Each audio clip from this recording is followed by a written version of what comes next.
Salut tout le monde, aujourd'hui on se retrouve pour une nouvelle vidéo sur la règle de Kleshkovsky et quelques exemples. Donc, la règle de Kleshkovsky, qu'est-ce que c'est? Elle nous permet d'écrire les décompositions électroniques de tous les éléments du tableau périodique. Jusqu'au lycée, on a vu la décomposition électronique qui s'arrêtait à 3p6. Donc 1s2, 2s2, 2p6, 3s2, 3p6. On va voir qu'il y a quelque chose après ce 3p6. Donc, la règle de Kleshkovsky, elle va se lire en diagonale. On va commencer par écrire les couches et les sous-couches de chaque couche. Donc, pour la couche 1, je vous renvoie sur le cours d'atomistique. On a vu que pour la couche 1, on avait la sous-couche S. Sous-couche S, maximum 2 électrons. D'accord? Maximum 2 électrons. Ensuite, on a vu un S. Ensuite, c'est 2S, 2P, nouvelle sous-couche qui apparaît. La sous-couche P, on a dit que c'était 6 électrons max. Ensuite, à la couche 3, on a la sous-couche 3S, sous-couche 3P, sous-couche 3D. Une nouvelle sous-couche qui apparaît. La D, c'est 10 électrons max. Et enfin, à la couche 4, on a la 4S, la 4P, 4D. Et enfin, la dernière sous-couche qui apparaît, c'est la 4F. D'accord? Ensuite, pour les couches 5, 6, 7, 8, jusqu'à 1 milliard si vous voulez, il n'y aura plus de nouvelles sous-couches. Donc, si vous voulez, je note une dernière, ça va être 5S, 5P, 5D, 5F. Ok. Maintenant, la règle de Kleshkovsky, elle se lit en diagonale. C'est-à-dire que là, je pars de la 1S, je descends en diagonale. Ok. Maintenant, j'ai rien. J'ai rien ici. D'accord? Donc, je vais sur le côté. D'accord? Sur le côté. Et je descends. J'ai rien ici. Toujours, j'ai rien. Je remonte. Je vais à la 2P. À la 2P, je descends. À la 3S. Ok. Maintenant, je vais sur le côté. Je descends. Vous avez vu, je ne suis pas allé à la 3D. Je décale toujours d'une seule unité, une seule sous-couche vers la droite. Donc, j'ai 4S. Ici, j'ai rien. Donc, je remonte jusqu'en haut. Donc, ça me fait 3D. Ensuite, après la 3D, je descends. J'ai 4P. Je descends jusqu'à ce qu'il n'y ait plus rien sur ma diagonale. 5S. Ensuite, je remonte. 4D, 5P, 6S, parce qu'ici, normalement, c'est la 6S, etc., etc. Donc là, je remonte à la 4F, 5D, 6P, parce qu'ici, c'est la 6P. Et là, ça va être la 7S, etc., etc. Donc, en fait, pour faire simple, parce qu'ici, je suis allé jusqu'ici. Mais il n'y a pas besoin d'aller jusqu'ici. D'accord? Vous descendez, et s'il n'y a rien, vous repartez. Donc, je vais refaire, vous allez voir, ça va être plus clair. Je prends, donc ici je fais un S. Ok. Maintenant je descends, parce qu'ici je vous ai dit j'ai rien ici. Je descends, je vais à la 2S. La 2S, je la coche. Maintenant, je vais sur le côté. Je suis allé au bout de ma diagonale. Il n'y a plus rien sur ma diagonale ici. Donc je vais sur le côté, d'une seule unité. Donc je vais à la 2P, je descends. 3S. Maintenant, je vais sur le côté, 3P. Je descends, 4S. J'ai plus rien sur ma diagonale, je remonte 3D. Mais je vais au bout de ma diagonale dès que je peux. Donc là, j'ai 4P, mais j'ai encore 5S ici. D'accord? Maintenant, je remonte 4D, 5P, 6S. D'accord? Donc à la fin, si je termine dans des gros atomes, je pourrais très bien avoir un élément qui est sur sa diagonale emporte plein de sous-couches, plein de couches et sous-couches. D'accord? Simplement ici au début, on n'en emporte qu'une seule. Après, on va en emporter deux, etc., etc. D'accord? Donc la règle de Kleshkovsky, elle se fait en diagonale. Vous allez voir, je vais prendre un exemple. Ça va être plus simple. On va commencer par un exemple facile. Le lithium. Le lithium, son numéro atomique, c'est 3. Qui dit numéro atomique chez un atome, dit autant d'électrons. Donc j'ai 3 protons, 3 électrons. Eh bien, si je prends la décomposition électronique, donc je renote quelques sous-couches, ça va être 3S, 3P, 3D. Je vais avoir, donc on a dit, sous-couche S, maximum 2 électrons. Moi, je dois en placer 3. Je vais commencer par les premières. Donc, ici, j'ai 1S2. 1S2, elle ne me suffit pas. Il m'en manque un électron. Je descends. Je vais donc cocher ma 2S. Ah, alors 2S, on a dit que c'était maximum 2 électrons. Il m'en manque un seul. Je mets donc 2S1. Voici la décomposition électronique pour le lithium. Maintenant, passons à l'oxygène. Alors, je vais effacer pour pas toujours avoir à recopier la décomposition. L'oxygène, numéro atomique, c'est 8. Eh bien, je coche ma première, ça me fait 1s2. Il m'en manque 6 à placer.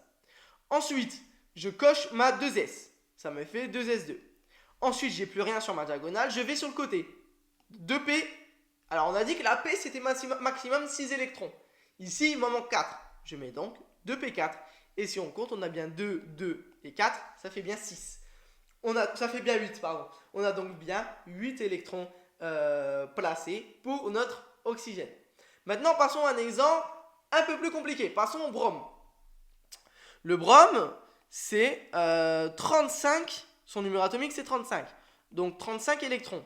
Sa décomposition électronique, ça va être quoi? Donc je vais renoter ici parce qu'ici, on va en avoir besoin. 1s, 2s, 2p, 3s, 3p, 3d, 4s, 4p, 4d, 4f. Ça va être quoi? Alors j'ai 35 électrons, je passe ma première. 1s2. Ensuite, 2s2. Ensuite, 2p6, 3s2. Ensuite, donc 3p6, 4s2. Je remonte 3d. Alors, 2p6, 3s2. Ensuite, ça va être 3p6. J'ai été trop vite. Après 3p6, je descends, c'est 4s2. Et ensuite, c'est 3d10. Je dois en placer 35. Donc ici, on va compter. J'en ai combien? J'en ai 2 et 2, 4. Et 6, 10. Et 2, 12. Et 6, 18. Et 2, 20. Et 10, 30. Il m'en manque encore 5. Donc après 3d10, ça va être 4p5. D'accord? On a dit que la p, c'était au maximum 6. 5, c'est bon. Donc 4p5. Voici donc la décomposition électronique pour le brome. Et vous avez vu comment on en procédait avec la règle de Kleschowski. Maintenant, toute règle a ses exceptions. Et on va voir deux exceptions. On va voir en premier le chrome. Le chrome, c'est 25 protons, numéro atomique 25, donc 25 électrons. Je vous rappelle là pourquoi j'ai regardé quel élément j'allais faire. Simplement parce que ces exceptions, elles sont à savoir par cœur. Mais aussi le tableau périodique vous est donné au concours. Donc surtout, ne l'apprenez pas. Ça ne servira à rien, vous perdrez du temps. Donc, j'y vais. Ça va être 1s2, 2s2, 2p6, 3s2, 3p6, 4s2. On compte 2 et 2, 4. Et 6, 10 et 2, 12 et 6, 18 et 2, 20. Donc normalement, après 4s2, regardez, après 4s2, il est ici, c'est 3d10. D'accord? 3d10. Donc 4s2, 3d5 ici. Pardon, le chrome, c'est 24. C'est pas 25. Donc ici, normalement, ça serait 3d4. Vous êtes d'accord? Ici, j'en ai 2 et 2, 4. Et 6, 10 et 2, 12. 6, 18, 2, 20. Et 4, ça me fait 24. Sauf que le chrome est une exception. Et va vouloir compléter chaque case de sa sous-couche D. Regardez, si pour le coup, je vous renvoie vraiment au cours sur l'atomistique. On avait dit que la sous-couche S, pour plus de clarté, je vais la noter ici, ma sous-couche S. 4S2. On avait dit que la sous-couche S, c'était une case quantique. Et les sous-couches D, c'était 5. Voilà. Ici, ça ferait quoi normalement? Ça ferait 2 électrons ici et 4. D'accord? En respectant la règle de Hund, donc en ne mettant pas dédoublé avant d'avoir complété toutes mes cases. Vous voyez qu'ici, j'ai rien. Or, donc, le chrome... Oula, j'ai enlevé les cases. Le chrome va vouloir compléter cette dernière case. D'accord? Et donc, il va prendre un électron ici et il va le mettre ici. À la fin, je vais donc avoir donc, toujours ma case quantique et ici 5. Mais plus qu'un seul ici et un ici dans chaque case.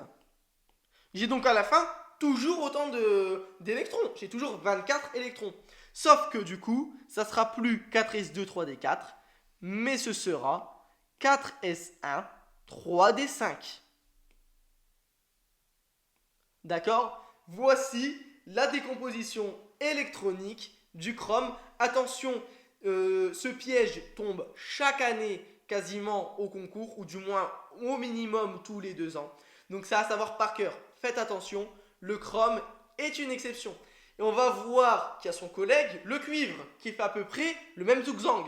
Donc on va voir, le cuivre, c'est 29 électrons. 29 protons, c'est un atome, donc 29 électrons. Sa décomposition électronique, ça va être 1s2, 2s2, 2p6, 3s2, 3p6. Donc là, vous allez voir avec l'habitude, on sait qu'à 3p6, on a 18. Ensuite, ça va être normalement 4s2. Donc là, on a 20. Ça serait 3d9. Est-ce que vous voyez le truc arriver? Après 3d9, donc là, je vais noter les cases quantiques. On va avoir tac et ici tac. 1, 2, 3, 4, 5. Donc, normalement, ça ferait ça. 2 électrons ici. Et ici, 1, 2, 3, 4, 5, 6, 7, 8, 9. Eh bien, le cuivre, lui, va dire non. Moi, je veux saturer toute ma sous-couche D. Donc, il va prendre un électron de sa sous-couche S pour le mettre ici. Et à la fin, on va donc avoir, comme case quantique, donc tac, tac, plus qu'un seul ici et dédoublé partout.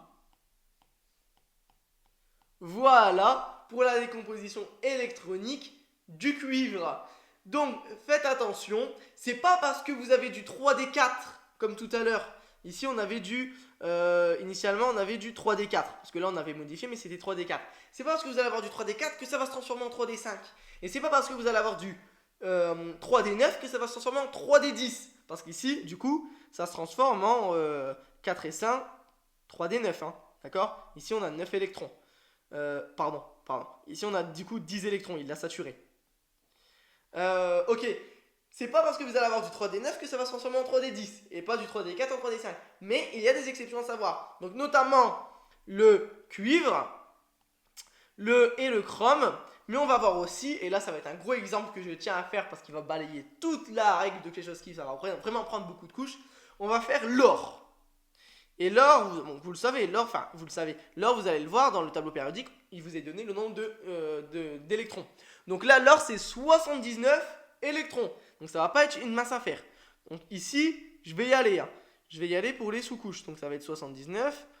Et ici, je ne vais pas écrire trop grand. Donc ça va être du 1S, 2S, 2P, 3S, 3P, 3D, 4S, 4P, 4D, 4F, 5S, 5P, 5D, 5F, etc.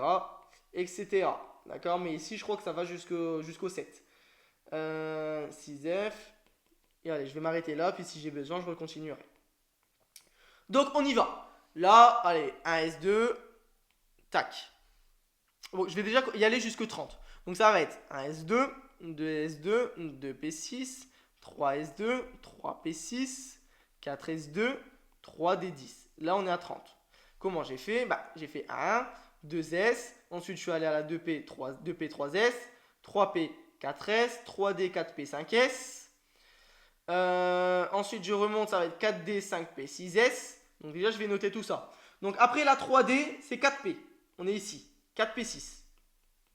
Ici, si vous voulez compter, on est à 36. On est encore loin du compte. Donc 4P6, 5S2. Je remonte. On est à 4D10. Ici, on a combien? Donc ici, on est à 30. Je vais le mettre en parenthèse. 36, 38 et 10. Ici, on est à 48. Donc après 4D10, je vais mettre c'est 5P6. Après 5P6, c'est 6S2. Après 6S2, c'est 4F14. Et ici, je vais regarder. Parce que là, je ne sais plus à combien je suis. Donc 48 plus 6, ça fait 54. Ouais, c'est bien ça, 54. Et 2, 56. 56 plus 4F, 14. 56 plus 14, ça me fait 70. Et nous, on a 79. Donc 4F, 14. Ici, on est à 70. Après 4F, 14, on a combien? Après 4F, 14, on a 5. Du coup, 5D9. Je ne mets pas 5D10, regardez. 4F, 14. Après 4F, 14, c'est 5D10. Oh là, par contre, on ne voit plus rien. C'est 5D10, d'accord? Mais nous, on a... Alors, du coup, je vais passer parce que maintenant, on n'a plus besoin de nos indices, enfin de nos aides. Du coup, 5D9. On a bien 79 électrons. Mais, là, ici, l'or est aussi une exception. Et il va vouloir saturer sa sous-couche D. Mais qu'est-ce qu'il va faire? Il ne va pas prendre un électron de sa sous-couche F qui est saturée. Ici, sa sous-couche F, on a dit que c'était 7 cases quantiques. Donc, 1, 2, 3, 4, 5, 6, 7. Ici, 14 divisé par 7, ça fait 2. J'ai bien 2 électrons dans chaque case ici. Hein, d'accord? Bon, je pourrais continuer, mais si vous faites 14 divisé par 7, ça fait 2. J'ai donc toutes mes cases qui sont saturées. Il ne va pas prendre un électron de cette sous-couche F, mais il va la prendre de la sous-couche S. Ici, il va reculer de deux sous-couches de couches. Et ici, au lieu d'avoir 6S2, ça va devenir 6S1. 6S1. Et ici, ça va devenir 5D10. Voilà pour l'or qui est un gros exemple, qui parfois tombe au concours. Donc je vous avoue que c'est assez relou de faire toute cette décomposition électronique, parce que bien sûr c'est pas à savoir par cœur. Regardez, moi je sais pas après, par exemple après 6S, si c'est 4F14. D'accord? Donc à chaque fois je refais mon petit tableau de décomposition électronique, ça va vite. D'accord? Et donc en faisant cette décomposition électronique, vous allez vous rendre compte, enfin vous devez savoir que la 6S2 va devenir 6S1 et que la 5D9 devient 5D10. Voilà, ce petit cours sur la règle de Kleschowski et quelques exemples est maintenant terminé. Je vous remercie, je vous souhaite bon courage et n'hésitez pas à me mettre dans les commentaires si vous avez des questions. Voilà, je vous dis à bientôt.